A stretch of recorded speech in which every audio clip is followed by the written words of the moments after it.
Continuamos con lo que había había restado. Decíamos que cuando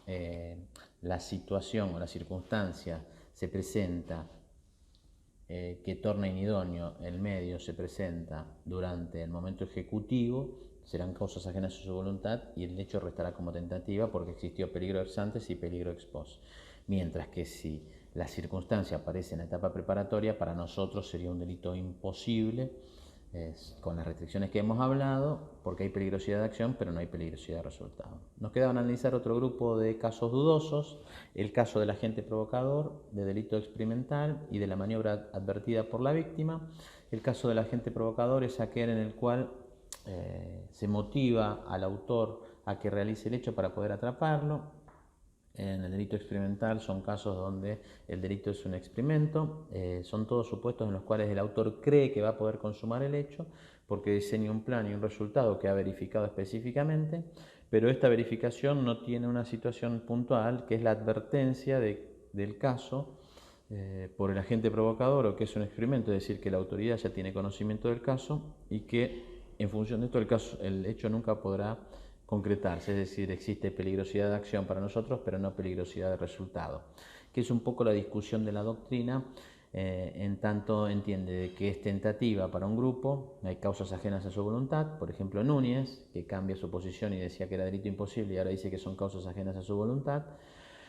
y otros autores dentro del grupo en el cual nosotros nos situamos que entiende que es delito imposible porque el medio seleccionado era apto e idóneo en el caso, en el momento preparatorio, pero el autor no detectó que la maniobra había sido advertida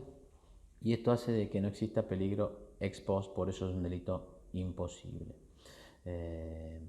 Esto nos lleva un poco a decir específicamente que los casos de agente provocador y delito imposible no son causas ajenas a la voluntad del autor porque se dan en la etapa preparatoria, por eso el peligro concreto está neutralizado. De allí que para nosotros son delitos imposibles. El caso de que la maniobra fue advertida por la víctima, si la advertencia de la víctima se dio en la etapa preparatoria, nos lleva también a un delito imposible. Si la advertencia de la víctima se da durante la etapa ejecutiva, da lo mismo que sea la víctima o la intervención de la policía, en esos casos son causas ajenas a su voluntad y no sirven para calificar el hecho como tentativa conforme al artículo 42 del Código. Finalmente tenemos un grupo de casos dudosos, que son aquellos casos que se dan por imprudencia del autor en el desarrollo del hecho o por cierto apresuramiento del autor en su desarrollo. Por ejemplo, querer matar a otro y en la premura de hacerlo rápido, errar en los disparos, es tentativa. Querer matar a otro creyendo que estaba en la cama y estaba en el baño, también parece ser un caso de tentativa porque hay un accidente en el objeto. Querer matar a otro con un cuchillo y que tenía una malla puesta, también es una circunstancia, si no fue advertida antes, sino una circunstancia propia del hecho, es un caso que nos guía a la tentativa. El caso más discutido es querer robar a otro y meterle la mano al bolsillo y no ver nada en el bolsillo, que para muchos, como Zaffaroni por ejemplo, es delito imposible por un accidente en el objeto.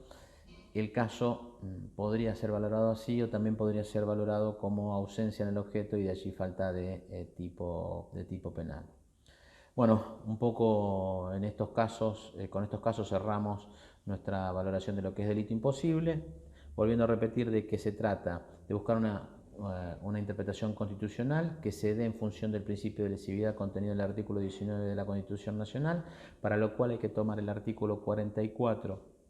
en la parte que establece pena reducida y hasta la exhibición para el delito imposible, de acuerdo al grado de peligrosidad revelado por el autor del hecho. Este grado de peligrosidad no puede ser entendido en el sentido positivista, sino que debe ser entendido en un sentido específico y puntualmente de la existencia de peligro durante el desarrollo del hecho en relación a los bienes jurídicos. Este peligro se da con la peligrosidad de acción para que sea delito imposible, ex antes,